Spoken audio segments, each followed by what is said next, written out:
Assalamu alaikum. I got my friend Saravanan, who is having a basic question like, as per Quran, every Muslim, if he is good, will go to heaven.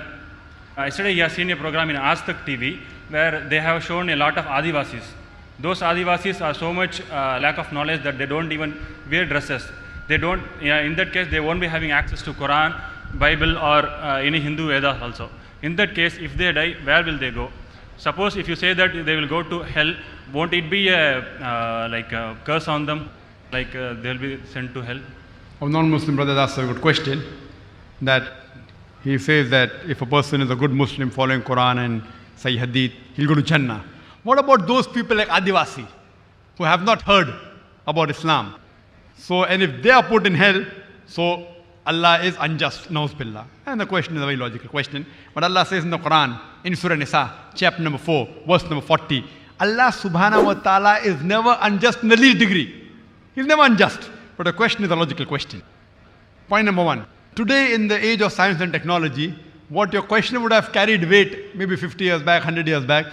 Today in the age of science and technology, hardly you can say there's any human being who does not know about Islam, who has not heard about Islam. But even if I agree with your question, that hypothetically there's an island in which some human beings are living, which no one in the world has met them, they haven't been told about Islam.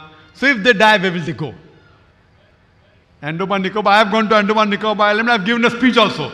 So to say they haven't heard about Islam is wrong. I have given a speech in Port Blair.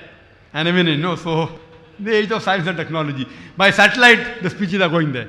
They see my lectures in Andaman Nicobar. So to say that Andaman Nicobar have not heard about Islam, I don't agree with you. But hypothetically, suppose there is an island, people who have not heard about Islam, what is the status? Our beloved Prophet Muhammad sallallahu alaihi wasallam said that every child is born in Din al-Fitr. Every child is born as a Muslim. Later on when he grows up, he is influenced by his parents, by his elders, by his teachers. Then he starts worshipping fire, starts worshipping idols. Then he goes on the wrong track. So the Prophet said every child is born in Din al-Fitr. Therefore, when a non-Muslim accepts Islam, the more appropriate word is revert rather than convert. Convert means one track to the other. Revert means was on the correct path, went to the wrong path, came back to the correct path. The right English word is revert. There was research done on two tribes, the Kapauko tribe and the Australian Aborigines. These two tribes did not come in contact with modern civilization till as late as 1950. When researchers went and tried to find out that what was their way of life, they found out it was nothing but Islam. They believed in one God. They believed God does not beget. They did the sujood for praying to that God. They did not believe in idol worship. So it was everything of Islam but in name. They didn't call themselves Muslims. But they believed in one God. They did not do shirk. So Allah says in the Quran, in Surah Fussilat, chapter number 41, verse number 53, Sanurihim ayatina fil afaqi wa fi anfusihim hatta yatabayyana annahu al-haq. Allah says, soon we shall show them our signs in the furthest regions of the horizons and into their soul until it is clear to them that this is the truth, annahu al-haq.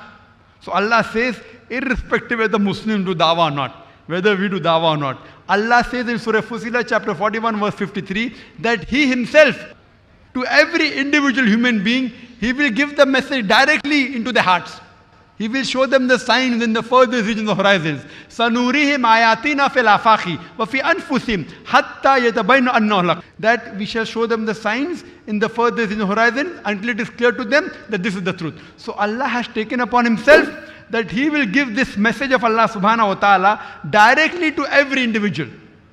Every individual. So even if no Muslim reaches him, he does not get the message of Islam, he has not heard of the Quran, but he will hear about Tawheed. Allah will directly give him the message of Tawheed. And Allah says in the Quran in Surah Nisa, chapter number 4, verse number 48, and Surah Nisa, chapter number 4, verse number 116, that Allah will never forgive the sin of shirk. Any other sin, if He pleases, He may forgive. Anyone who does shirk has gone far away. So anyone may be living in a tribe who has not heard about Islam, but Allah will give the message directly about Tawheed. If he does not do shirk, there are chances that he may go to Jannah. If he does shirk, no chances of Jannah. If he has not done shirk, so Allah will see the judge the pros and cons. Because Allah has given the message of Tawheed directly to him. He believes in one God, he does sujood, he prays. So in that case, depends upon his actions and deeds. Everything else, Allah will judge him and he can go to Jannah. Hope that answers the question. So in the right terminology, he is a Muslim. Muslim means he submits his will to God. He may not call himself Muslim by name. But the Prophet said, every child is born in Din al-Fitr. This person living in an island, he is following Din al-Fitr, the innate religion.